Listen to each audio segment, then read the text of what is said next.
Estamos conectados agora com o JEP. Aqui estão chegando os companheiros do JEP e do mundo, né? Que hoje em dia não tem fala para um lugar. A fala é para todos os lugares holograficamente. Aqui a Tami. Vamos aqui registrar alguns dos companheiros que estão entrando, a Carol, a Cecília. É uma alegria poder participar, quero dizer, do grupo Espírita Paulo Estevão.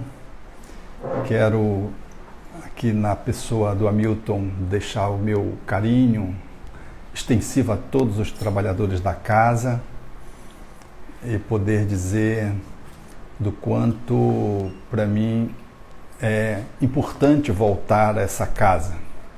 Eu digo voltar porque já estive nela há um período inicial em que ela estava se conformando, ainda não tinha nem palestra pública quando eu fui. Monteiro juntou uns grupos, eu fiz uma fala no grupo Paulo Estevão, na primeira vez, onde não tinha salão para se falar. Aí já na outra vez que eu fui, o JEP já apresentava um salão, e eu já falei no salão, fiz um seminário, e foi muito legal. E depois não voltei mais, a despeito dos convites, nós não conseguimos alinhar novos encontros em função desse processo de agendamento. Hoje nós vamos abordar o tema O Pranto Bem-Aventurado.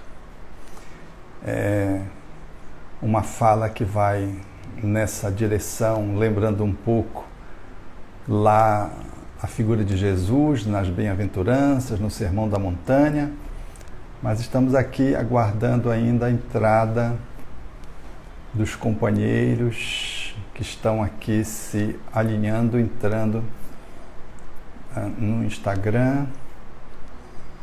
Aqui vamos a Maninha, o Geluz do Ceará, é um grupo que a gente tem participado com frequência, muito mais do que outros grupos, né? A massoterapia, alguém relacionado à massoterapia, a Rafaela Tavares, Kelly, a Rosângela, acenando para o nosso encontro de hoje. Aqui mais a Rafaela, Lena.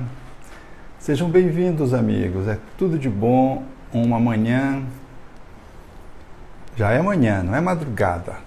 10 horas, é porque as pessoas estavam habituadas na pandemia a ficar mais reclusas, né? Ficavam mais tarde, acordavam mais tarde, tipo adolescente. Agora parece que mudou um pouco. A Denise, a Lúcia, enfim, uma turma boa do JEP. Água Fria, a Marinha Rodrigues, do JEP de Água Fria. São os braços do JEP. Eu sei que o JEP já se desdobrou em filhos, isso é muito legal para poder compreender que o trabalho do bem vai fazendo novas composições. Aqui, Flávia, Efigênia Piedade. A Efigênia é uma amiga minha querida, eu suponho, se é a mesma Efigênia, que mora em Fortaleza. É Efigênia, não é difícil ter duas Efigênia? Será? Mas um abraço de qualquer forma para a Efigênia, se ela é a mão da Fofolete, a mãozinha de Fofolete, que é a filha dela, muito querida, que a gente criou um vínculo afetuoso muito grande. Estamos aí com os companheiros ainda entrando. A Germana. Vamos ver aqui.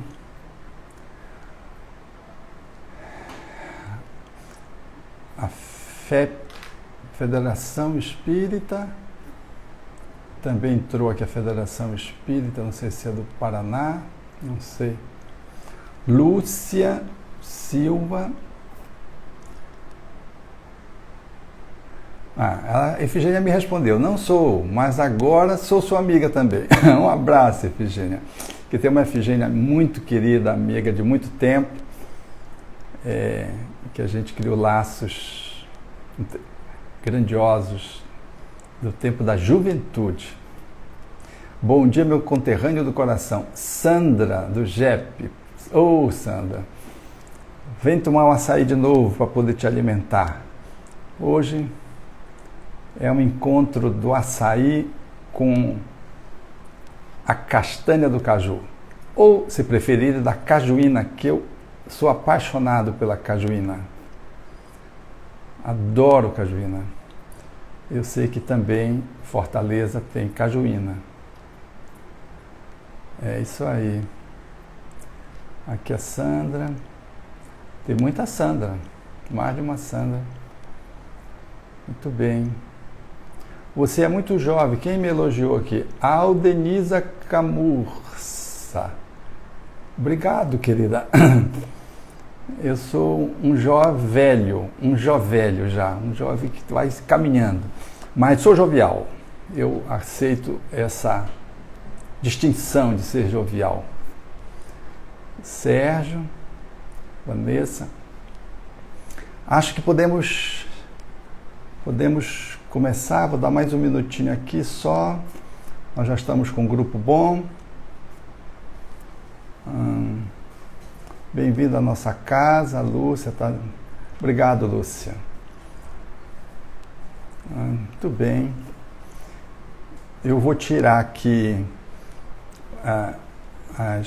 os comentários e vocês, quando quiserem, vai para as interrogações. Eu vou desativar os comentários, aí vocês vão para as interrogações sobre o tema que eu vou abordar. Quando eu concluir a abordagem do tema, eu volto com vocês, agora apenas tocando as interrogações que vocês vão fazer perguntas, e aí eu vou interagir respondendo as questões acerca do tema. Vamos começar então. A temática é o pranto bem-aventurado. É muito interessante a temática do pranto. Não sei se vocês não se conta que o pranto é a única manifestação que existe só no ser humano, enquanto manifestação de emoção, de sentimento. Outros animais podem chorar, mas não expressam o que o ser humano expressa. É, portanto, uma dimensão bem distinta da nossa humanidade. O pranto, a lágrima. É necessário poder compreender isso para podermos incluir na nossa natureza essa dimensão que às vezes é renegada pela nossa cultura, especialmente para o gênero masculino, que recebe um tratamento castrador em relação ao pranto. Nós não temos a permissão, enquanto homens, de podermos expressar os nossos sentimentos mediante as lágrimas. Quase sempre olhamos para cima e arrumamos uma desculpa de que está com uma irritação no olho, está com conjuntivite, caiu um cisco, só desculpas esfarrapadas. Porque quando nós choramos, nós expressamos naturalmente o nosso sentimento e não dá para enganar o interlocutor que está nos vendo e sentindo a energia da nossa emoção. Mas nós aprendemos a chorar ou não quando somos crianças. E é exatamente a criança do sexo masculino que recebe dos pais uma censura.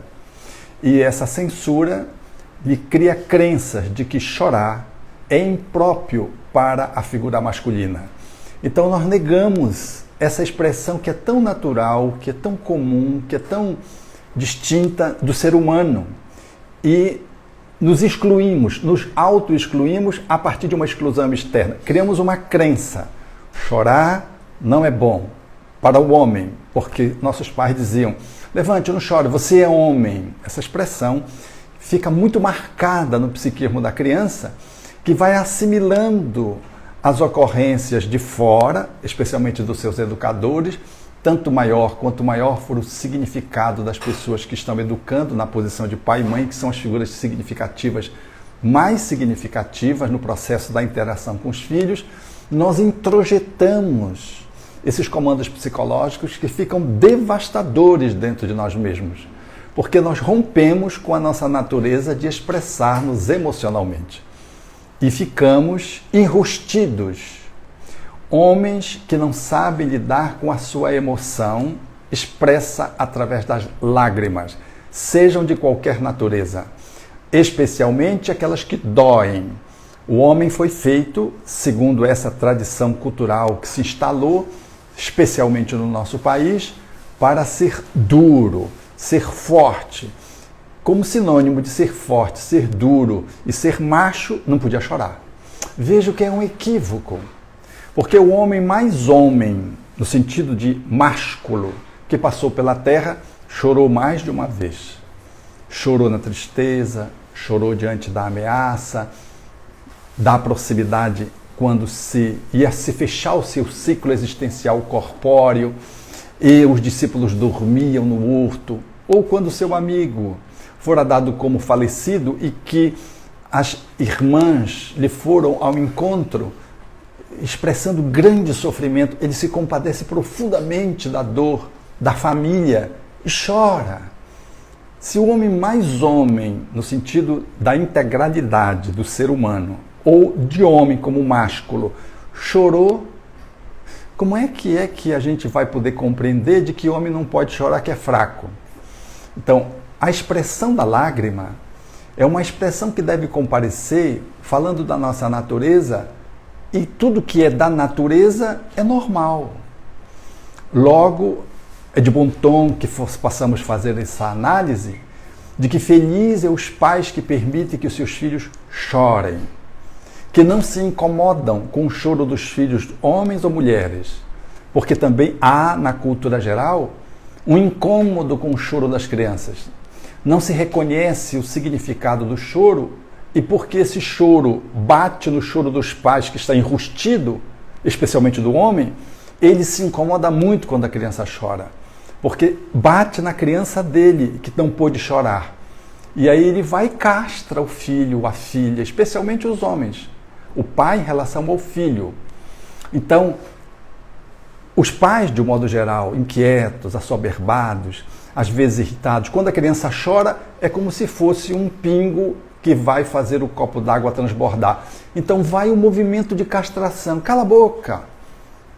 Vai chorar para longe. Então chorar perto é ruim. Chora para longe. Tem que calar a boca, porque chorar faz mal. Chorar é incômodo, chorar é inadequado, chorar é feio. Então a cultura, para além do homem, ela cerceia a manifestação do pranto. O que cria, portanto, esse descompasso no ser humano que não pode viver naturalmente as suas emoções.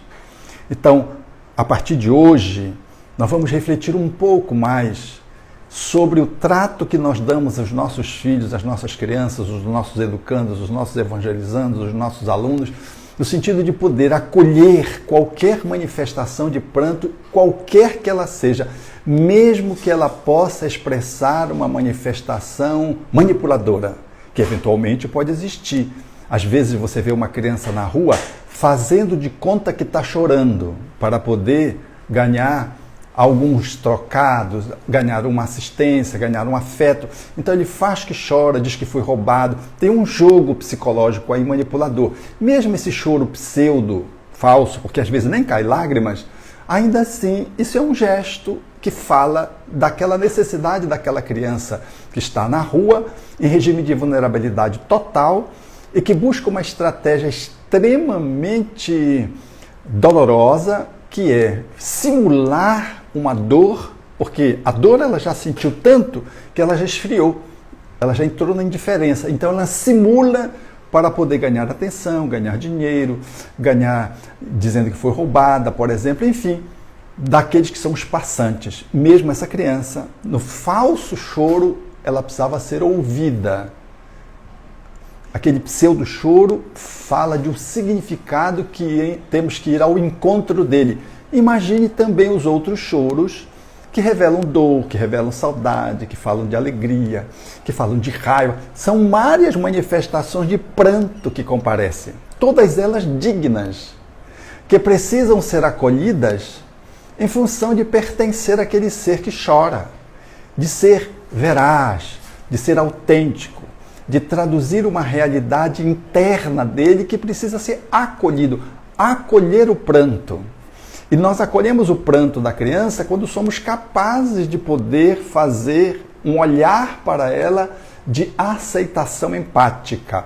Ou seja, é um movimento em que eu valido o outro, me colocando no lugar daquela criança, lembrando até de mim mesmo que não tive autorização para chorar, de que era reprimido quando chorava, para poder ter a permissão interna emocional de fazer um movimento de ir ao encontro do meu filho, daquela criança com quem eu estou ali me relacionando, para fazer um movimento, portanto, de continência, dar chance que ela possa se manifestar ao meu encontro e seja acolhido por mim. Vejam as sutilezas que eu estou levantando de uma coisa que parece insignificante, mas é tão importante. Sabe por que é tão importante? Porque os doentes mais graves, eles não choram. O esquizofrênico mais grave, ele não expressa o sentimento pelas lágrimas. Ele perdeu a conexão com essa expressão de poder manifestar-se chorando.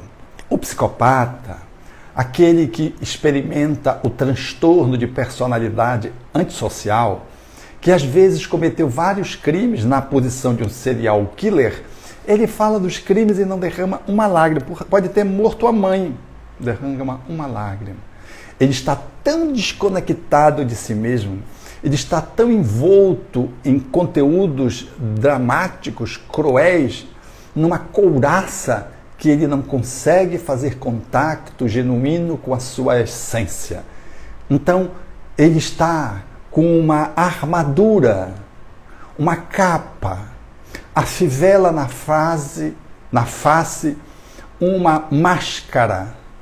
Ele experimenta a alegria e a tristeza com a mesma cara se for o esquizofrênico. E se for um psicopata, ele faz de conta, como a criancinha que faz ali na rua, o psicopata faz o mesmo. Às vezes aquela criança está no caminho desse transtorno de personalidade antissocial. Então, o pranto, portanto, a ausência dele, significa um processo dramático de adoecimento interior. E as pessoas que menos choram, tendo demandas para chorar e não choram, demonstram que elas estão emocionalmente disfuncionais. De que num dado momento, o choro que não sai por aqui vai sair por algum lugar no corpo. Vai sair pelo intestino, vai sair pela bexiga, vai sair pelo estômago, vai sair pelo coração. Nós vamos chorar através do nosso corpo. O nosso corpo, portanto, ele vai drenar essa energia que poderia ter sido eliminada pelas lágrimas. Porque quando choramos, não são só gotículas que caem, a conta de pérolas que descem da nossa face. São expressões energéticas, fluidos, que nós expressamos na alma. O nosso magnetismo fala da nossa dor ou da nossa alegria e se expressa através dos olhos. Isso é uma manifestação que, se é positiva, ela impregna o ambiente com um olhar de ternura lacrimosa, ou, se é um processo de dor, traz a dor, chamando compaixão, entendimento, tolerância, acolhimento, e a pessoa expressa. Ela, portanto, quando faz isso, ela deságua, desabafa. O pranto faz-nos desabafar. Pedro, quando traiu Jesus pela terceira vez, na descrição que Humberto de Campos faz com muita maestria e que André Luiz interpreta com rara perfeição, faz com que Pedro ao chorar, depois de negar Jesus 3 vezes, ele, no desabafo, diz André Luiz, ele consegue se recolocar no mundo. Ele consegue se erguer, porque ele traiu o amigo mais amigo que a humanidade já teve. Ele negou a possibilidade de conexão com a pessoa mais íntima e especial que alguém poderia ter. Alguém que foi buscá-lo às margens da praia, que o convidou para participar de um grupo seleto de 12, com quem ele ia compartilhar as coisas que ele sabia do Pai. E dizia que eram os amigos, de que nada mais era importante tanto quanto dar a vida pelos amigos. Então, era dar a vida. E ele sequer conseguiu sustentar uma fala, talvez com receio de perder a vida. E disse que não conhecia Jesus 3 vezes no palácio do sumo sacerdote Caifás. E quando ele fala, ele chora. Quando ele nega, ele sai à rua do lugar onde estava e conta Humberto de Campos que Jesus, olhando-lhe através da janela do palácio, contempla-lhe e diz-lhe na acústica da alma: o homem no mundo, Pedro, é mais frágil do que perverso. Não era maldade, era fragilidade. Mas ele chora a sua fragilidade. Ele chora aquele momento de fracasso. Ele chora aquele momento onde ele não conseguiu sustentar a fidelidade ao amigo. E se levanta depois, porque o grande drama de quem segura as lágrimas, segura a emoção, é colapsar, como fez Judas, que fez o caminho exatamente oposto. Quando se viu envolto numa trama pelos sacerdotes, depois de negar o amigo dileto pelo um tanto de moedas correspondente à compra de um escravo, e que ele dá-se conta de que ele tinha sido engrupido, e cai no remorso e se fecha, não chora. Ele vai e escolhe o descaminho do suicídio para fazer valer, numa tentativa de matar a culpa, matando o corpo em vão, porque continuou vivo. Então, se ele chorasse como chorou Simão Pedro, talvez ele ganhasse lucidez.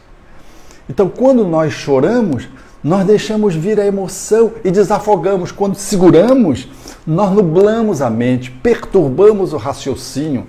E se nós sustentamos várias lágrimas contidas, várias emoções castradas, um dia elas se corporificam. Vem para a pele, vem para o cérebro na posição de enxaqueca, vem para o coração na forma de doenças cardiológicas ou cardiovasculares, vem para o intestino, para o estômago, nos processos gastrointestinais, vem para o aparelho gênito-urinário, como corporificação, somatização de conteúdos emocionais que muito simplesmente poderiam ser autotratados na expressão, na catarse, que André Luiz chama de desabafo. Na linguagem psicoterapêutica, é a catarse, que é um dos primeiros passos para que a gente possa recomeçar e elaborar um equívoco, um erro, uma culpa, ou então algo que nos afetou e ficamos magoados. Transformarmos, portanto, culpa em arrependimento. E o processo de remorso em arrependimento e o processo de ressentimento numa perspectiva de mágoa dissolvível através do pranto que se exterioriza, da expressão emocional que comparece também através das lágrimas, é um bom começo para regenerarmos o nosso caminho diante da vida. Então, esse olhar que estamos trazendo, pegando a criança e pegando já o adulto, concede-nos a permissão para chorar.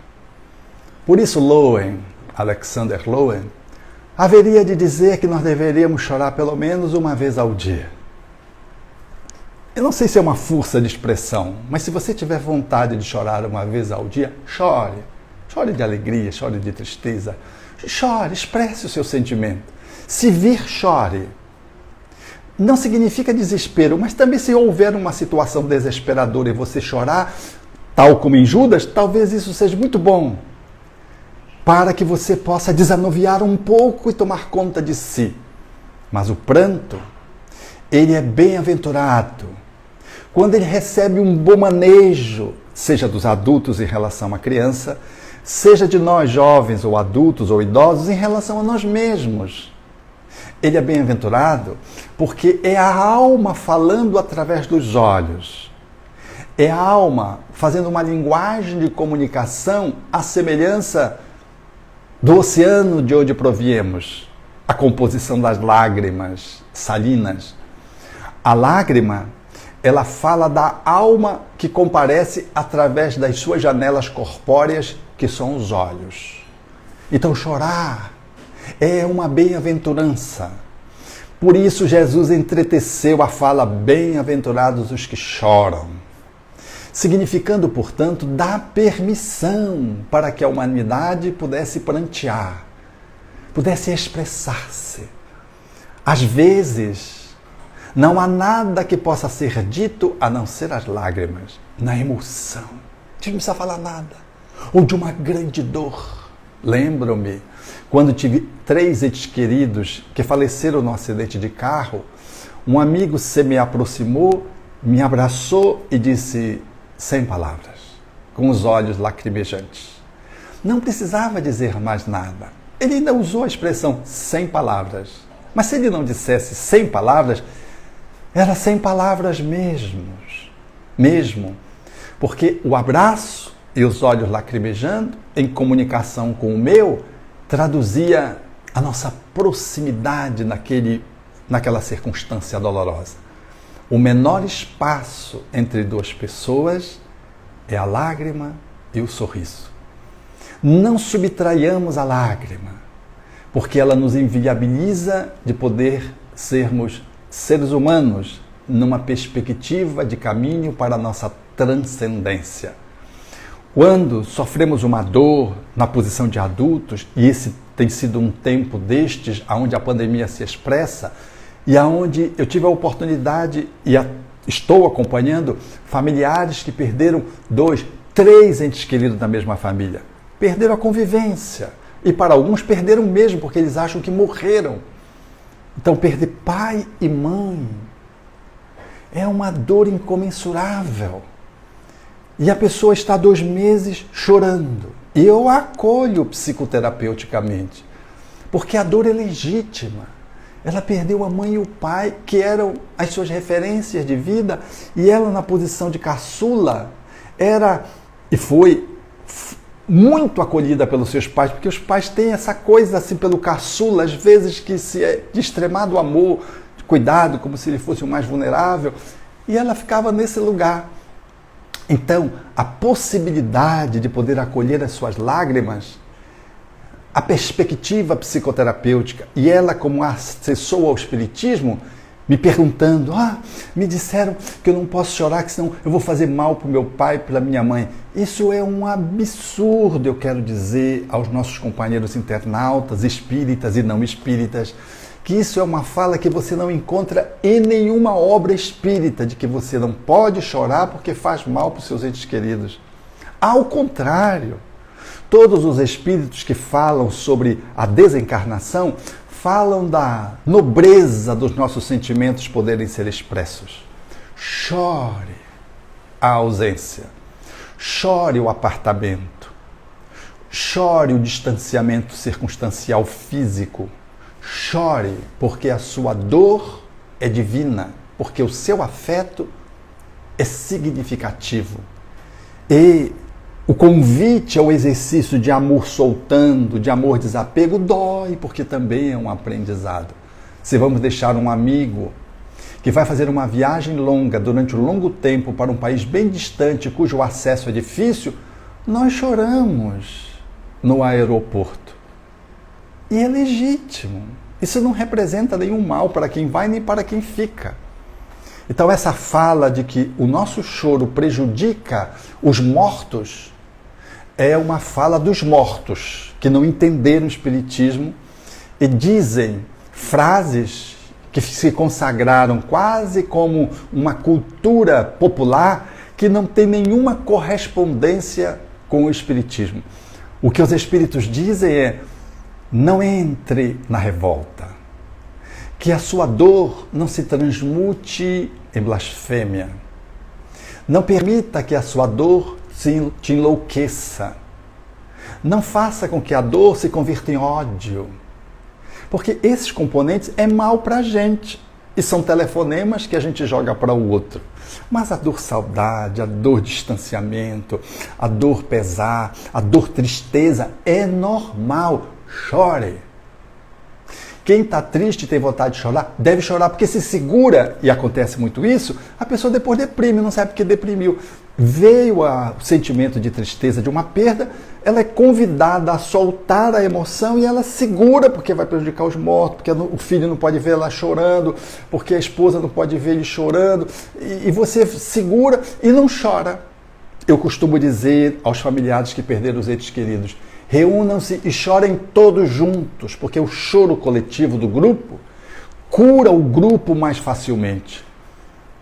Eu tive uma ocorrência familiar onde houve um suicídio de um familiar próximo e todos choravam, cada um nos seus quartos escondidos. Mas todos estavam chorando, mas meio que com censura. Vamos dizer assim, meio choro, porque não podia chorar alto, porque não podia ser visto, porque tinha que chorar em determinados momentos para não ser percebido pelo outro, até que surgiu a possibilidade deles falarem sobre isso. E quando eles falaram, eles se deram conta de que todos estavam chorando. Só que ele chorava, achava que estava chorando sozinho e não queria demonstrar o seu choro como se fosse contaminar os outros, como se choro contaminasse, fosse ruim. Veja como está na cultura. E aí todos choraram nessa noite, e aí pronto, combinou-se. Quem tem vontade de chorar, chora. Quem não tem vontade de chorar, não chora. Quem quiser pegar carona no outro, chora, chora junto. E a choradeira pode se fazer, e ela é bênção, ela é curativa, porque não é o choro revolta, não é o choro inconformação, é o choro da dor que faz nascer uma nova ordem. É o choro da tristeza que comunica a ausência de alguém física. É o choro que faz nos experimentar a possibilidade da nossa sensibilidade que caminha para um amor maior, porque desprendido, porque mais solto. Nós seremos capazes de amar o outro agora, mesmo que o outro não seja tocado, visto, mesmo que o outro não esteja ao nosso lado diuturnamente, porque sabemos que ele vive. E podemos continuar amando. Então é um treino de amor com mais soltura, com mais desenvoltura, com mais desapego. Então chore. Porque o choro foi santificado no Jardim das Oliveiras por Jesus. Quando nas proximidades de Lázaro, chore. Esse pranto, ele desafoga a alma e faz com que você enxergue as situações pelo outro prisma e evita que você somatize, que você entre no processo depressivo e que você faça sintonias espirituais malsãs. Porque quem reprime o sentimento não resolve, botou para debaixo do tapete, aí faz conexões espirituais de baixo teor vibratório. Não reprima-se. É natural que se tendo uma criança e você está chorando, a criança, mamãe, você está chorando? Não minta, não diga não, mas foi um negócio que caiu no meu olho, que a criança sente. A criança não é uma criança, é um espírito reencarnado que está na faixa da criança. Ela sabe. Aí você diz: estou chorando, estou com saudade. Está com saudade do papai? É, estou com saudade do papai. E a criança começa a chorar. Deixa de chorar, põe no colo e chora os dois. Qual é o problema disso? Onde é que está a inconveniência disso? Será inconveniente se a criança vê a mãe se descabelando, se batendo com a cabeça na parede, se jogando no chão, dizendo que a vida não presta, que Deus não presta. Aí é inconveniente, porque isso vai desequilibrar a criança. É uma violência com a criança. Isso não é o pranto. Esse pranto não é venturoso. Isso é um desequilíbrio. E essa pessoa está precisando de atendimento psicoterapêutico e às vezes psiquiátrico. Mas chorar junto com a criança, ou na frente da criança, ou chorar quando a criança está chorando, porque às vezes é a criança que vem e traz um pranto. E é tão sensível que ela traz, que ela contamina você. Você chora a dor dela. Então associe, ponha no colo, chore junto com ela, seja solidário com ela, diz assim, minha filha, é isso mesmo que você está sentindo, é normal, você está chorando, eu também, estou sensível. Mamãe, mas não chora. Não, nós podemos chorar, minha filha, chorar é normal, papai vai saber que nós estamos chorando, né? Ele vai perceber, vai se dar conta, e não tem problema. E aí você vai diluindo esses preconceitos e vai legitimando a emoção que comparece quando tem que comparecer, que surge no momento que tem que comparecer. Eu, por exemplo, falando, me emocionei pela primeira vez, de que me tenho recordação, quando fui contar um caso de suicídio. Eu estava numa federativa fazendo uma fala e eu engatei. E para mim foi muito desajeitoso, porque eu nunca tinha vivido aquela experiência. E aí eu engatei, eu queria falar e não estava conseguindo. Não conseguia concluir o caso de suicídio narrado por Kardec, onde eu ia fazer uma reflexão. Ali foi meu grande aprendizado em público, porque era um chamamento de uma fala que, segundo consagrado na literatura, nos treinamentos de exposição espírita, a gente não podia fazer aquele tipo de manifestação porque representava um desequilíbrio. Então, para mim, é como se eu estivesse me desequilibrando. Eu tive que elaborar aquilo dentro de mim a fim de que pudesse eu legitimar de que a emoção pode comparecer numa fala, como pode comparecer num atendimento fraterno através do diálogo. Se você está atendendo uma mãe que atropelou o filho, que desencarnou, e essa mãe que chora diante de você, procurando ajuda, porque num acidente ela atropelou o filho, se você tiver sensibilidade e se você for às lágrimas, qual é o mal que tem nisso? Que coisa você pode dizer para essa mãe mais importante do que suas lágrimas, se elas virem? Não tem coisa mais significativa. Aquela mãe vai olhar para você, vendo você lagrimar, e vai dizer, ele entende a minha dor. Ela entende a minha dor.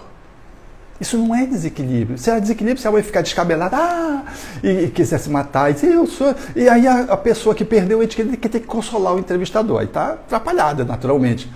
Mas você compartilhar do outro e poder manter-se no equilíbrio e expressar o seu sentimento, como Jesus o fez nas proximidades de Lázaro, quando ele estava sepultado há 3 dias, em que de mal tem isso? Em que anti-evangelho? Que desequilíbrio é esse que Jesus também teve, então? Então vejam que nós precisamos rever esses preconceitos, fazer diferença entre desequilíbrio e o choro, que são coisas diferentes. Às vezes a pessoa está desequilibrada porque nunca chorou, ou porque tem vontade de chorar e não chora. E o choro, quando ele vem como uma expressão da alma num contexto de equilíbrio, de normalidade, como uma manifestação do ser que está bem modulada pelo ser que chora. Podemos fazer separação também de que choro não significa fraqueza. Fraqueza é você ter deixado de chorar por tanta dor e ficou enrustido, e tem fibromialgia e não sabe pelo quê. Depois de ter sofrido tanto na infância, às vezes espancamento dos adultos, dos pais, você engoliu tanto choro que você não sabe para onde ele foi. Foi para o corpo. Fibromialgia, cursando com uma leve depressão, às vezes, ou não. Dói todo o corpo, as lágrimas que num dado momento você não teve permissão de chorar, porque o pai batia e dizia, cale-se, não chore. Eu vi uma vez uma paciente me dizendo, doutor Roberto, a minha mãe me batia, eu chorava, e ela dizia, engole o choro, engole o choro. E eu tinha que engolir o choro. Quando ela acabava de engolir o choro, ela dizia, agora ria, agora ria. E eu tinha que rir. Quer dizer, isso é absolutamente esquizofrenizante, pegando a palavra de ruptura. É a ruptura da integridade do ser. Ela estava com dor, não podia chorar e tinha que rir. Então, quando isso acontece, isso está falando de uma patologia psiquiátrica grave. Quando eu preciso chorar, eu rio. Quando eu preciso rir, eu choro. Então, eu estou desacordado, eu estou desalinhado. E essa jovem me disse isso acerca de como a mãe a tratava. Então, não é fraqueza chorar. E não é fortaleza não chorar. Então, o pranto bem-aventurado, é aquele que surge e que está modulado pela alma, colocado num bom lugar nas nossas relações e que nos enseja estabelecer uma navegação na emoção adequadamente, seja expressando um sentimento de pesar por alguém que desencarnou subitamente ou por alguém que foi lentamente desencarnando e agora, quando você vai para as exéquias fúnebres, você não derrama nenhuma lágrima. Não é porque você seja forte nem fraco, é porque você já chorou. Já fez o luto. Foi uma doença longa de 2 anos. Você chorou durante 2 anos a ameaça de perder aquele ente querido que foi aos poucos, como que desvitalizando-se. E num dado momento, quando a vida se vai, você já elaborou esse luto antes. Então não se pergunte por que você não está chorando, que você não gostava do ente querido. Essas neuroses que a gente tem. Ou então a gente se obriga a chorar. Às vezes acontece isso. Pessoas que não dão conta de poder lidar com a perda de uma pessoa querida e perdem-na subitamente e não conseguem expressar o sentimento por ação. Autobloqueio, defesa, porque a dor é tão grande que a pessoa bloqueia, e perde até a consciência, fica ali como se não tivesse desencarnado ninguém, ou então por uma ação espiritual em que os espíritos amigos tutelam aquela pessoa e ela como que está anestesiada sem ter tomado remédio. Às vezes ela toma um remédio também que pode promover também esse bloqueio químico. E à medida que os tempos vão passando, os dias vão passando, a pessoa começa a fazer conexão com aquela dor e aí começa a chorar o choro que ela não chorou lá no dia do velório. Por uma ação dos espíritos amigos, de condescendência, de apoio, contendo aquela situação que em si mesma já era dramática. E aquela pessoa muito sensível, então é como se ele dissesse assim, olha, vamos ajudar para que ela vá aos retalhos trabalhando essa dor, porque se for deixá-la sem amparo, ela vai desmaiar, vai para o hospital, é uma outra confusão que vai se dar ao lado desse movimento que se faz em torno do velamento de um corpo, de um ente querido que morreu num acidente, por exemplo, subitamente. Aí vem uma ajuda espiritual. Não é para não chorarmos, é para controlar circunstancialmente a emoção com apoio externo, para que depois nós possamos viver essa emoção. Tanto é que a gente diz, engraçado, eu pensei que tinha enfrentado muito bem, enfrentou muito bem, apoiado. Mas agora eu estou todo desequilibrado. Não está desequilibrado, você está expressando a emoção. Só não deixe que a tua emoção de tristeza, de pesar ou de raiva te domine. Ela não pode ser maior do que você. Você não pode se fixar nela. O meu choro não pode ser perene por conta de uma perda, não pode ser perene por conta de uma dificuldade física, não pode ser perene por conta de um seio que eu perdi, por conta de um sensório que me faltou em função de um acidente, porque se for assim, eu vou ficar fixado numa dor que passa a ser patologia, passa a ser desnecessária e passa a ser prejudicial. É quando eu me fixo numa dor e não saio dela. Aí eu vivo agarrado nela, eu choro, depois as lágrimas acabam, mas eu fico fixado nela, não tem mais lágrimas, eu fico fixado, demonstrando que eu não consegui avançar, ressignificar. Eu já fiz o desabafo, agora eu preciso me desentranhar com um novo sistema de crença me empurrando para frente. Nesse sentido, o Espiritismo é extraordinário. Ele diz, ultrapasse a dor, seja qual ela que seja, viva essa dor elaborando o seu sentimento, chore o que tem que chorar e saia maior lá adiante depois de atravessar a bruma densa que você entrou e precisava seguir no caminho até surgir do outro lado. Ou, se preferir, viva essa noite inteira até que o dia amanheça. A noite pode ser 2 meses, pode ser 1 ano, onde você vai precisar ultrapassar a dor da perda de uma vista, de um seio, de um filho. O Espiritismo nos ajuda muito, porque ele assinala para um caminho, para o futuro, para adiante, para que não possamos ficar congelados num sofrimento que nos impede de sermos espíritos aprendendo com cada experiência uma lição e avançando. Bem-aventurados os que choram, haveria de afirmar Jesus, falando como a segunda bem-aventurança. Antes ele coloca a primeira. Bem-aventurados os pobres de espírito, falando da humildade.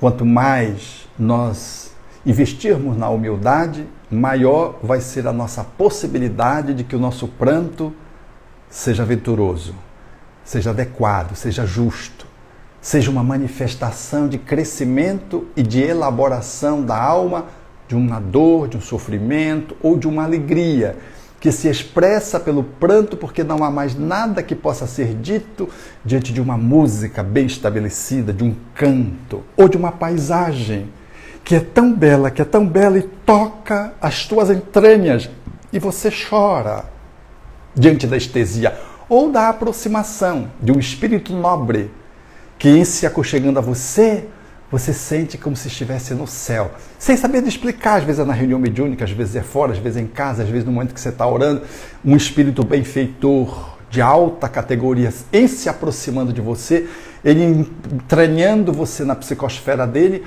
a gente entra numa emoção e começa a chorar. Não é por dor, é por êxtase. O êxtase faz-nos chorar. É um pranto luminoso que nos fala de que a alma está conectada com o divino amplamente, mediada por uma paisagem, por uma meditação, por uma oração, pela aproximação de um benfeitor espiritual. Você entra em êxtase e chora, chora. Bem-aventurados os que choram.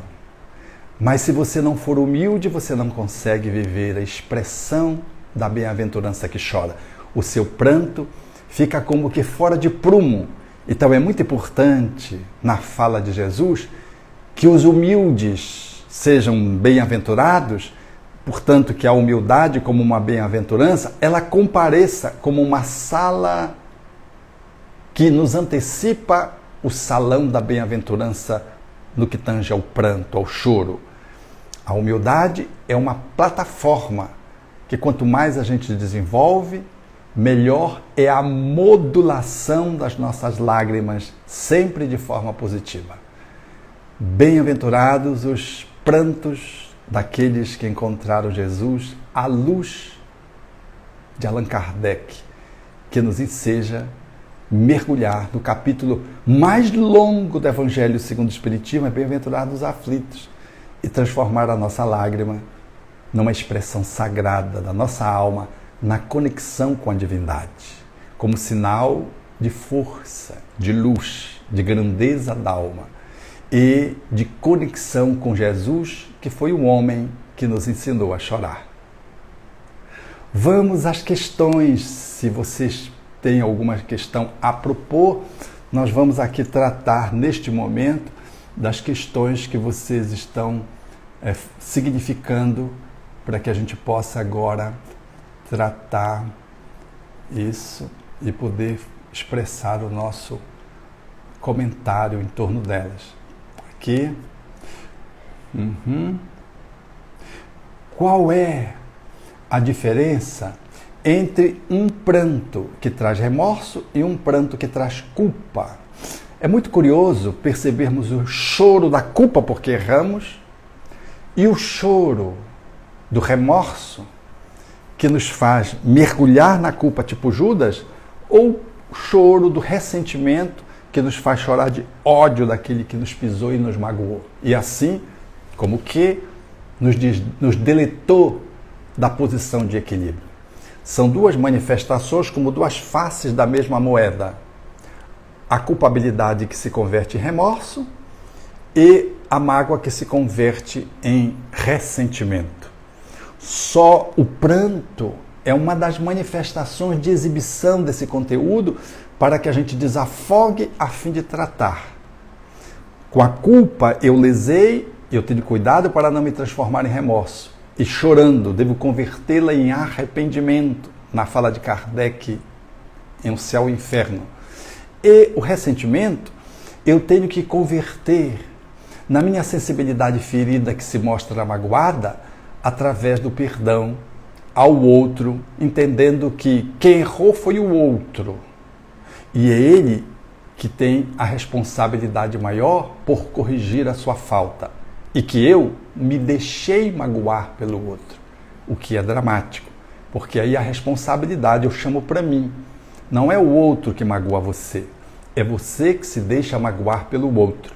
E se você se deixou magoar pelo outro, chore, para que você depois encontre um espaço de auto-perdão e de, se errou, ou de hétero-perdão, se erraram com relação a você.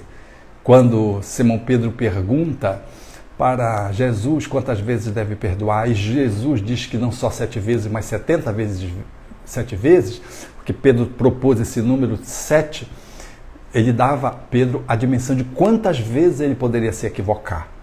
E esse mesmo Pedro que depois chora, mas esse mesmo Pedro depois que pergunta a Jesus se ele responde a Jesus que ele o amava 3 vezes após a crucificação na praia.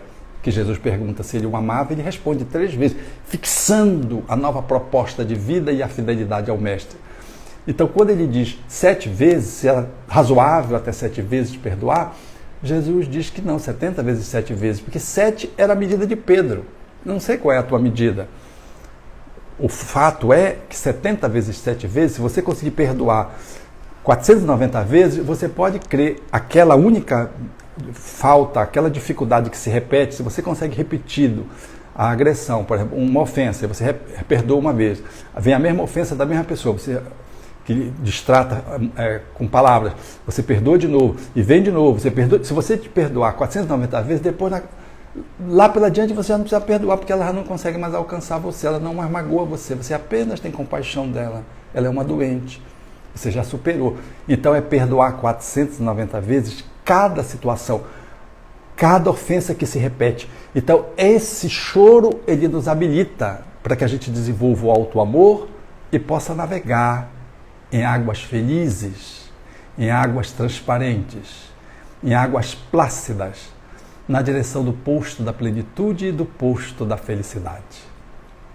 O meu abraço carinhoso e amigo, deixando aos internautas, aqueles que quiserem também nos acompanhar pelo Instagram, através do Alberto_Almeida_Belém, nós também queremos compartilhar com vocês outros conteúdos que estão lá postos, a exemplo destes, e poder, compartilhando com vocês, celebrarmos a vitória do bem nessa aliança do Jardim das Oliveiras, que é o grupo ao qual eu trabalho na posição de voluntário, com os amigos do Grupo Espírita Paulo de Tarso, que celebram também o cristianismo, nessa vivência monumentalizando o amor, que é de fraternidade que o mundo tem aguardado nesses dias que seguem tão tumultuosos.